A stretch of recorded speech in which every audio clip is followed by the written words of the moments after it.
Chief Engineer for the Chevy Silverado EV.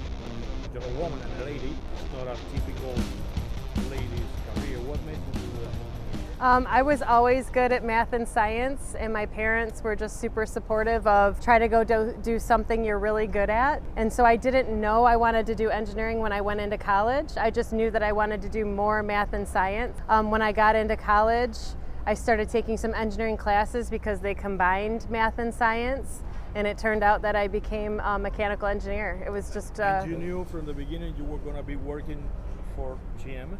Once I decided that I was going to be an engineer and work in the automotive industry, there was really no question in my mind that I was going to go work for General Motors. The college that I went to, GM didn't recruit with at all. And so I ended up taking a contract job with GM to start, to get in the door, and then ended up working full-time as a salaried employee later.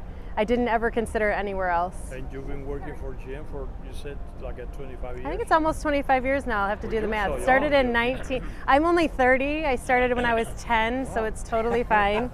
I started in 97, is that right? Yeah, 97 with GM. What is the difference now between the Silverado and the Hummer?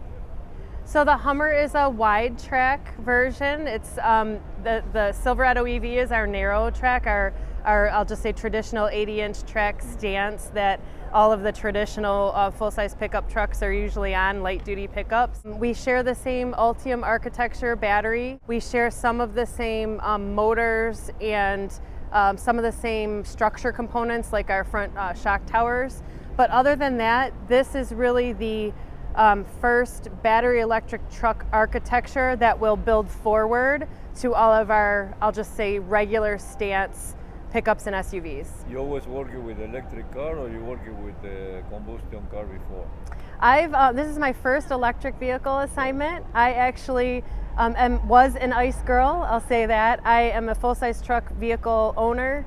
I drive full-size pickups and SUVs, and so it was super exciting to, it's a really unique experience to go from being a internal combustion customer to an EV perspective. So I think I'm able to think through all of the pain points that an EV adoption might bring to someone who's a traditional ICE owner and as a pickup truck owner. And so I'm really fortunate to be able to see myself and all of the things that I have to go through to understand how EVs work.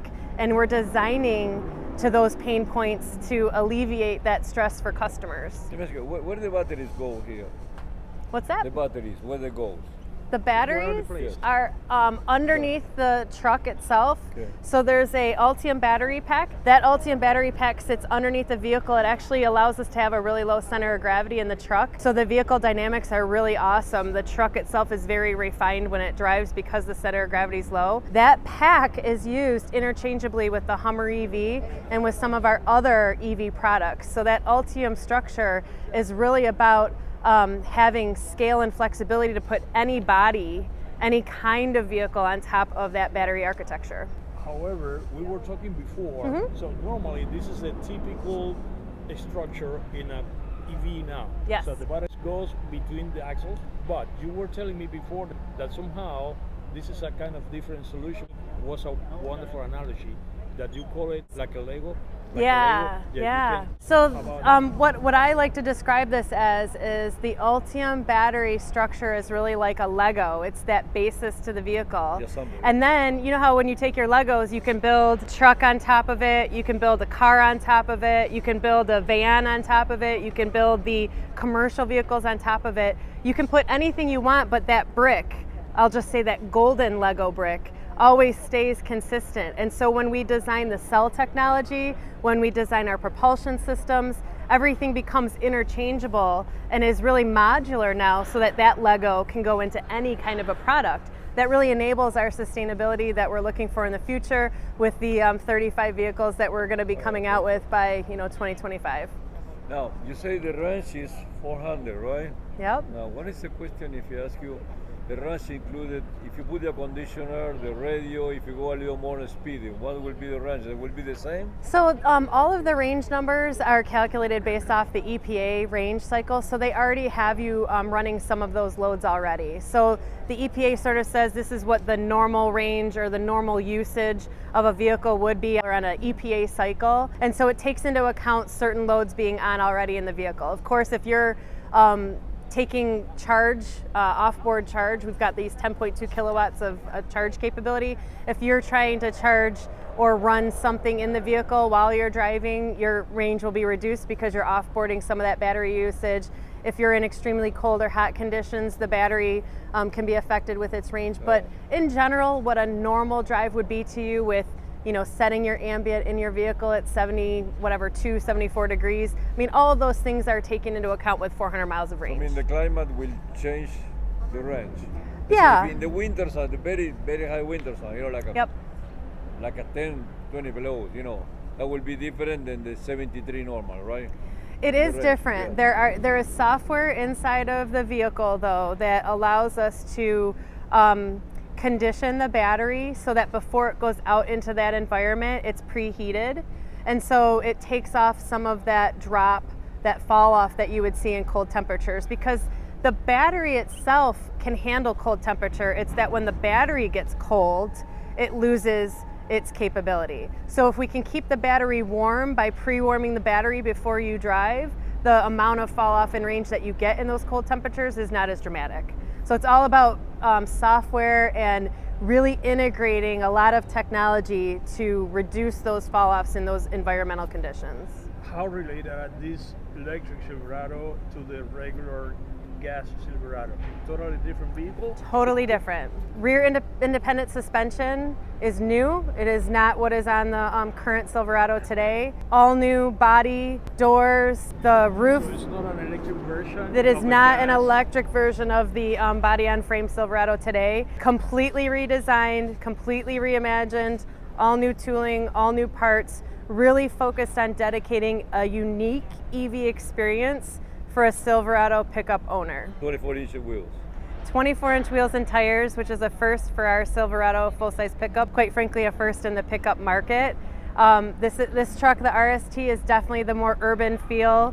It's very sculpted in its exterior styling, and the 24-inch wheels and tires work amazingly well with that styling. But we also have versatility. Our work truck has 18-inch wheels and tires, and it has a coil suspension, not an air suspension. So there's a lot of differences, which is opening us up to show you and the world that there's a lot of versatility and capability in this architecture. It's not just a singular type of a vehicle. It's got quite a bit of capability. We've got prices that range from $39,900 to $105,000. We've got towing capabilities that go up to 20,000 pounds of towing. And so the truck itself has quite a bit of versatility, and we're very capable of having multiple configurations. Siente que doing more than the combustion car?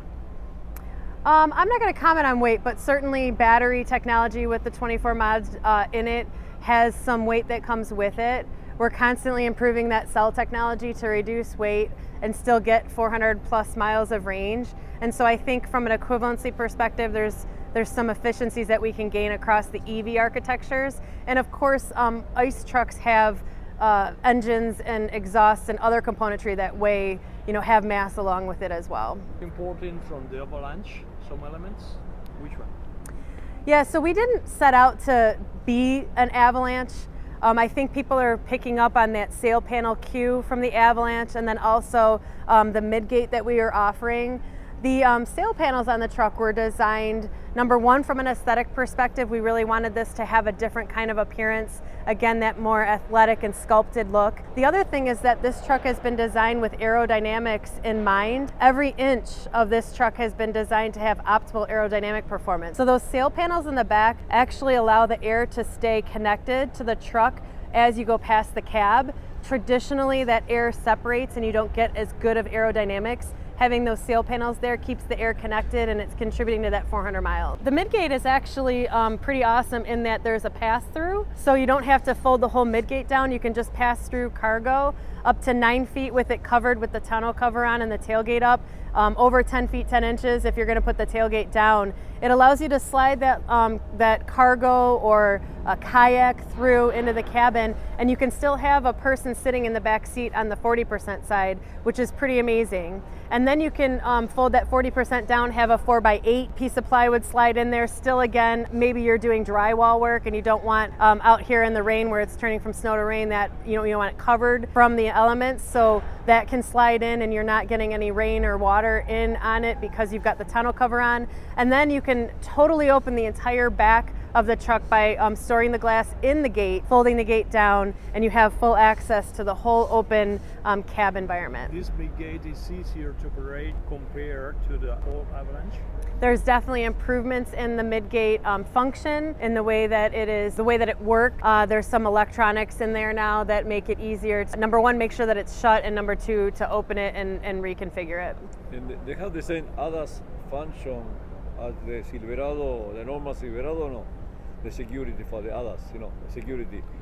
ADAS, we call it. Yeah. ADAS. This has got Super Cruise. Yeah. The Super Cruise technology isn't all the way to that level, but Super Cruise with trailering comes in the Silverado today. This truck will get Super Cruise with trailering as well, they standard. Have 17 inches display, right? Yep, 17-inch display. That's our new freeform display. Yeah. The whole entire display now, it doesn't have just a square with a trim piece around it. The whole display is the electronics.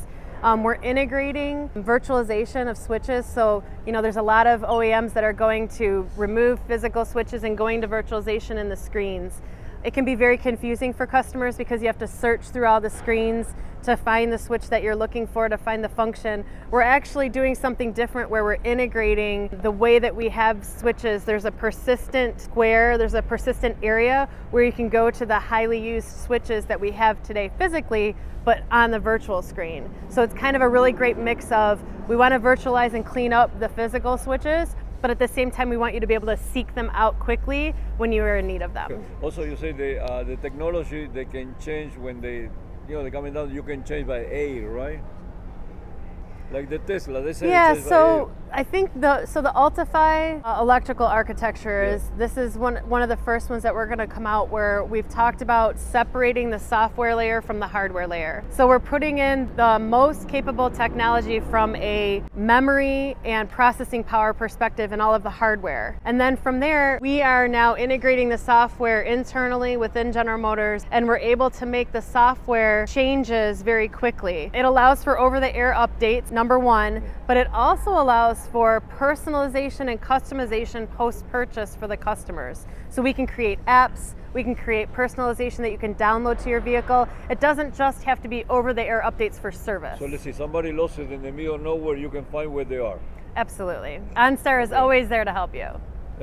You have 510 horsepower, but if the battery started to lose a little, the horsepower getting down or no? Or always the same horsepower? No. So 510 horsepower is on our work truck. The RST is 664 horsepower, just to leave that out there. Just trying. That offers we have a wide open watts mode that offers the 0 to 60 in under 4.5 seconds. You don't lose any horsepower when you start to discharge your battery. The horsepower is still there. How long it takes to recharge?